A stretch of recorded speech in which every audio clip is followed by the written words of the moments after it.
Along with the rest of the world, World AIDS Day was observed in Shillong today. Speaking on the occasion, Principal Secretary of Health and Family Welfare Department Sampath Kumar said that the government is trying its every bit to create awareness about HIV/AIDS, while stressing that there is also a need for the society and the government to work together in eradicating the stigma associated with the disease.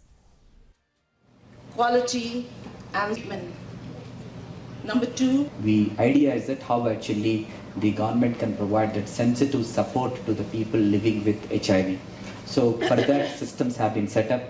Those systems actually, in fact, because of those systems, like today, we have heard, a boy like Mr. Sangma could able to see that like there is a hope, and he could able to say that like the virus has been suppressed. It's a great, so the great story of medicine, and a great story of public health, great story of a committed government.